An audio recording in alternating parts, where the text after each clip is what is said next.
Hello दोस्तों, स्वागत है आपका। मलबे का मालिक मोहन राकेश द्वारा लिखी गई एक मार्मिक कहानी है जो भारत पाकिस्तान विभाजन की त्रासदी और सांप्रदायिक दंगों के बाद बिखरे मानवीय रिश्तों, भ्रष्टाचार और लालच को दिखाती है। जहाँ गनी मियाँ अपने पुराने घर के मलबे को देखने लौटते हैं और पाते हैं कि उनके अपने दोस्त रखा पहलवान ने लालच में आकर उनके परिवार की हत्या कर दी और घर पर कब्जा कर लिया और अंततः टूटते नैतिक मूल्यों और अकेलेपन का प्रतीक बन जाता है।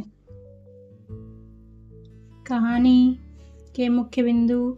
यह कहानी 1947 के भारत पाकिस्तान विभाजन के दौरान हुए दंगों और उसके बाद की स्थिति पर आधारित है, जहां लोग अपने घरों से उजड़ गए और अपने ही देश में पराए हो गए।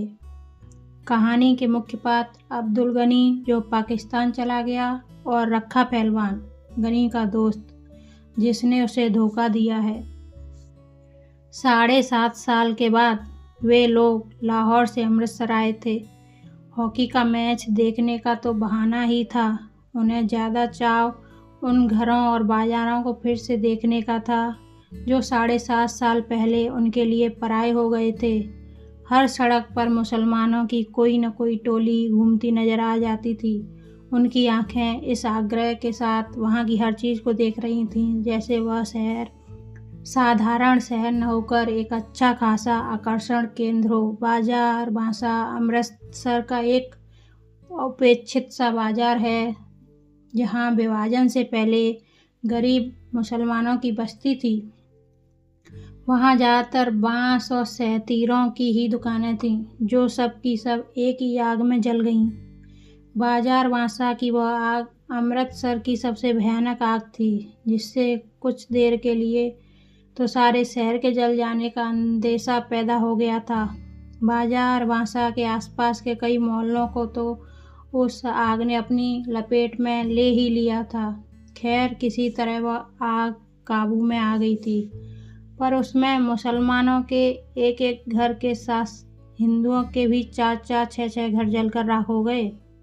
अब 7.5 साल में उनमें से कई इमारतें फिर से खड़ी हो गई थीं, मगर जगह जगह मलबे के ढेर अब भी मौजूद थे।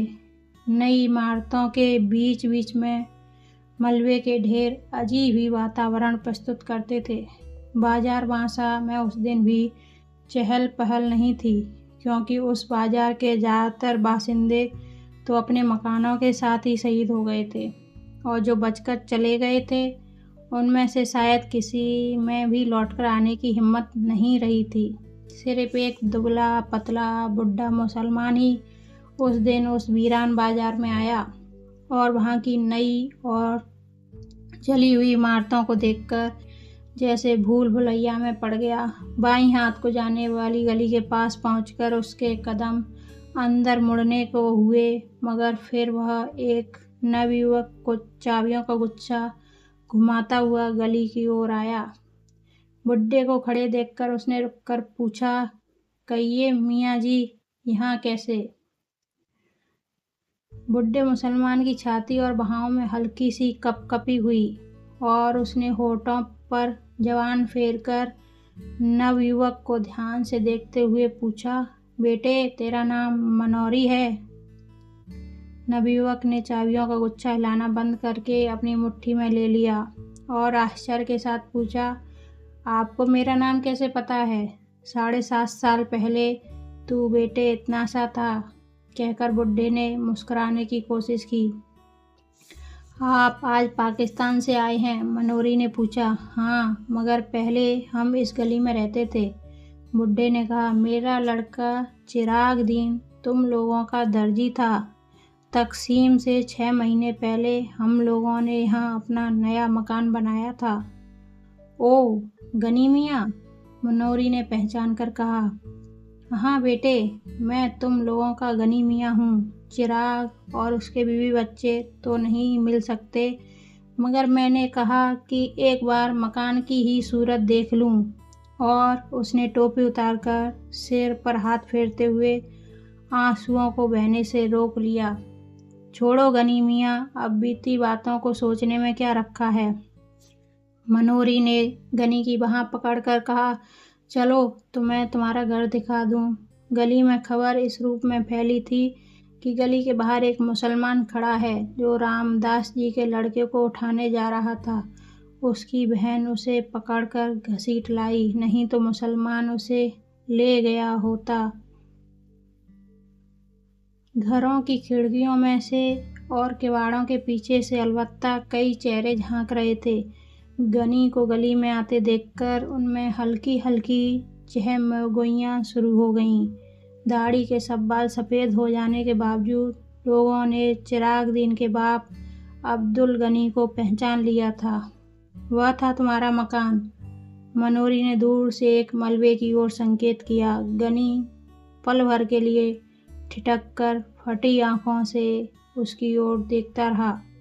चिराग और उसकी बीवी बच्चों की मौत को वह काफ़ी अरसा पहले स्वीकार कर चुका था, मगर अपने नए मकान को इस रूप में देखकर उसे जो झुंझुनी हुई उसके लिए वह तैयार नहीं था। उसकी ज़बान पहले से ज़्यादा खुश्क हो गई और घुटने भी ज़्यादा कांपने लगे। खिड़कियों में से झांकने वाले चेहरों की संख्या अब पहले से कहीं बढ़ गई थी। उनमें चहमगोइयाँ चल रही थीं कि आज कुछ न कुछ ज़रूर होगा। चिरागदीन का बाप गनी आ गया है, इसलिए 7.5 साल पहले की सारी घटना आज खुल जाएगी। लोगों को लग रहा था जैसे वह मलबा ही गनी को सारी कहानी सुना देगा।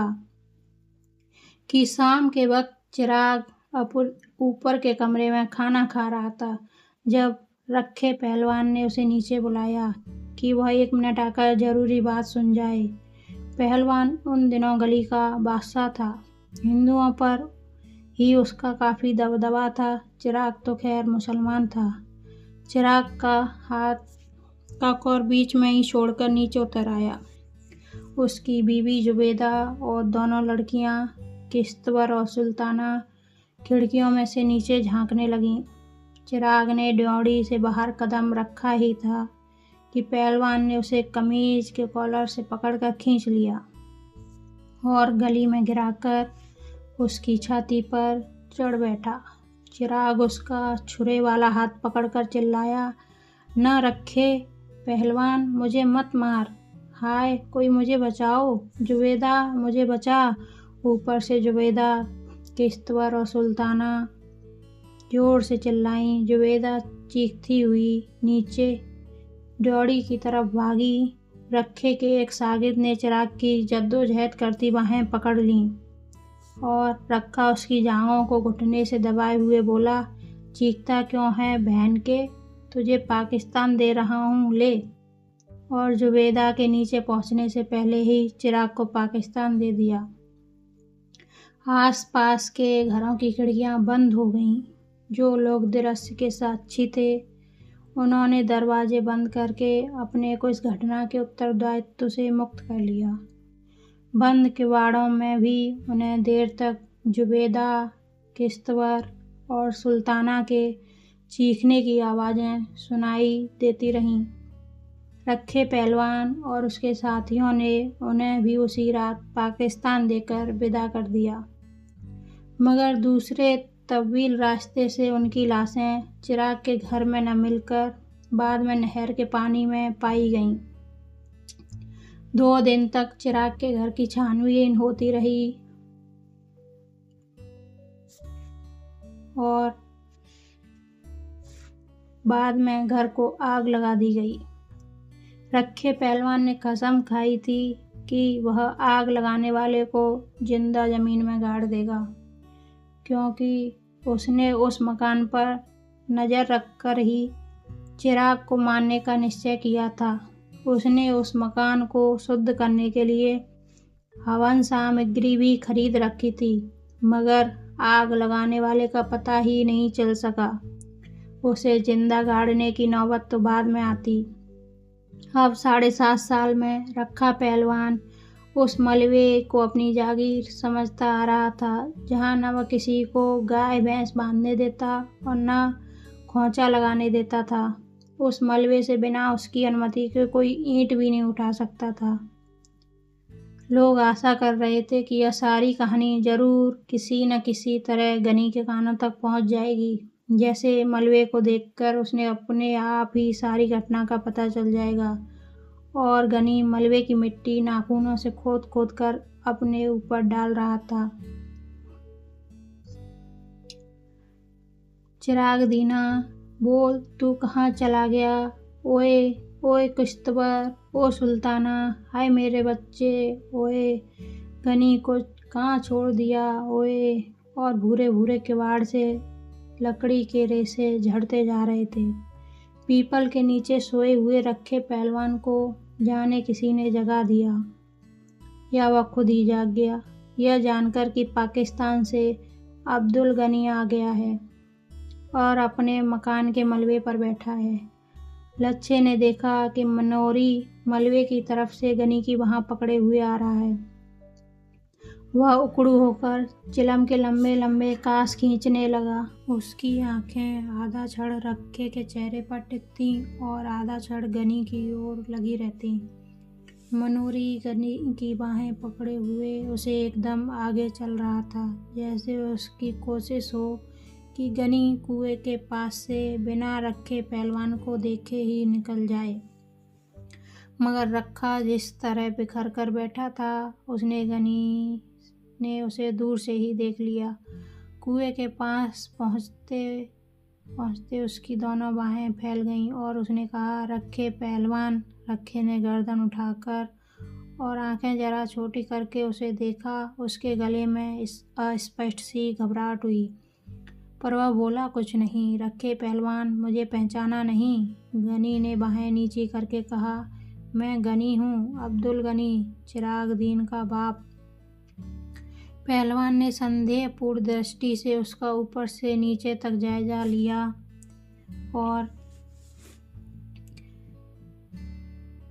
अब्दुल गनी की आंखों में उसे देखकर चमक आ गई थी। सफ़ेद दाढ़ी के नीचे उसके चेहरे की झुर्रियाँ जरा फैल गई थीं। रखे का निचला होठ फड़का, फिर उसकी छाती से भारी सा स्वर निकला, सुना गनिया? गनी की बाहें फिर फैलने को ही, परंतु पहलवान पर कोई प्रतिक्रिया न देखकर उसकी तरह रह गई। वह पीपल के तने का सहारा लेकर कुएं की सिल पर बैठ गया। ऊपर खिड़कियों में चैमुगैयाँ तेज हो गईं कि अब दोनों आमने सामने आ गए हैं तो बात जरूर खुलेगी। फिर हो सकता है दोनों में गाली गलौज भी हो। अब रखा गनी को कुछ नहीं लगा सकता। अब वो दिन नहीं रहे। बड़ा मलबे का मालिक बनता था। असल में मलबा न इसका है न गनी का। मलबा तो सरकार की मिल्कियत है। गनी ने कुएं की सिल पर बैठकर कहा, देख रखे पहलवान, क्या से क्या हो गया। भरा पूरा घर छोड़कर गया था और आज यहाँ मिट्टी देखने आया हूँ। बसे हुए घर की यही निशानी रह गई है। तू सच पूछ रखे तो मेरा यह मिट्टी भी छोड़कर जाने को जी नहीं करता। और उसकी आंखें झलझला आईं। पहलवान ने अपनी फैली हुई टांगें समेट लीं और अंगीछा कुएं की मुंडेर से उठाकर कंधे पर डाल लिया। लच्छे ने चिलम उसकी तरफ बढ़ा दी और वह कस खींचने लगा। तू बता रखे, यह सब हुआ किस तरह? गनी आंसू रोकता हुआ आग्रह के साथ बोला, तुम लोग उसके पास थे, सब में भाई भाई की सी मोहब्बत थी। अगर वह चाहता तो वह तुमसे किसी के घर में छिप सकता था। उसे इतनी भी समझदारी नहीं आई। ऐसे ही रखे को स्वयं लगा कि उसकी आवाज़ में कुछ अस्वाभाविक सी गूंज है। उसके होठ गाढ़े लार से चिपक गए थे। उसकी मूंछों के नीचे पसीना और होठों पर आ रहा था। उसके माथे पर किसी चीज़ का दबाव पड़ रहा था और उसकी रीढ़ की हड्डी सहारा चाह रही थी। रखा पहलवान बोला, पाकिस्तान का क्या हाल है?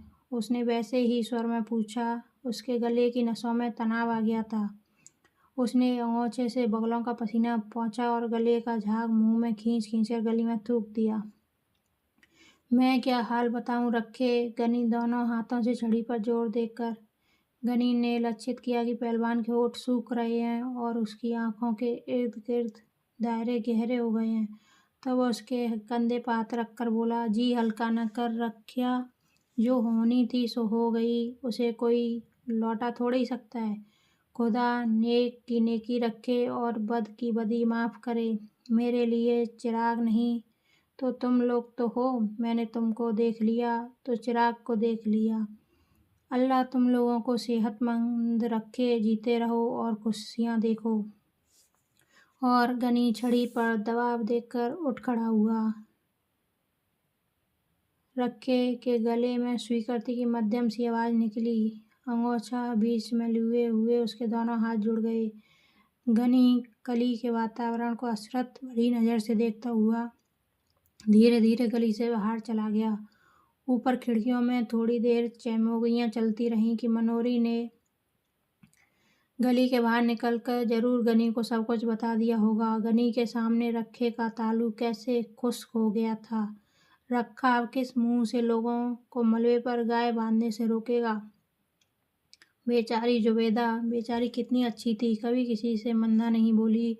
रखे मरदूद का घर न घाट, इसे किसी माँ बहन का लिहाज था। और थोड़ी देर में स्त्रियाँ घरों की गली में उतर आईं। बच्चे गली में गुल्ली डंडा खेलने लगे। 2 12-13 वर्ष की लड़कियां किसी बात पर एक दूसरे गुत्थम गुत्ता हो गईं। रखा गहरी शाम तक कुएं पर बैठा खंकारता और चिलम फूंकता रहा। कई लोगों ने यहाँ से गुजरते हुए उससे पूछा, रखे सा सुना है आज गनी पाकिस्तान से आया था? हाँ आया था, रखे ने एक बार एक ही उत्तर दिया। फिर कुछ नहीं, चला गया। उद्देश्य यह कहानी दिखाती है कैसे विभाजन ने मानवीय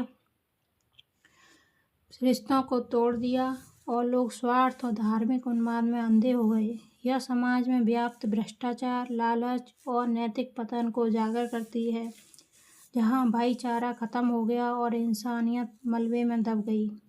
यह विभाजन की त्रासदी और उसके बाद पैदा हुए अकेलेपन और निराशा को दर्शाती है।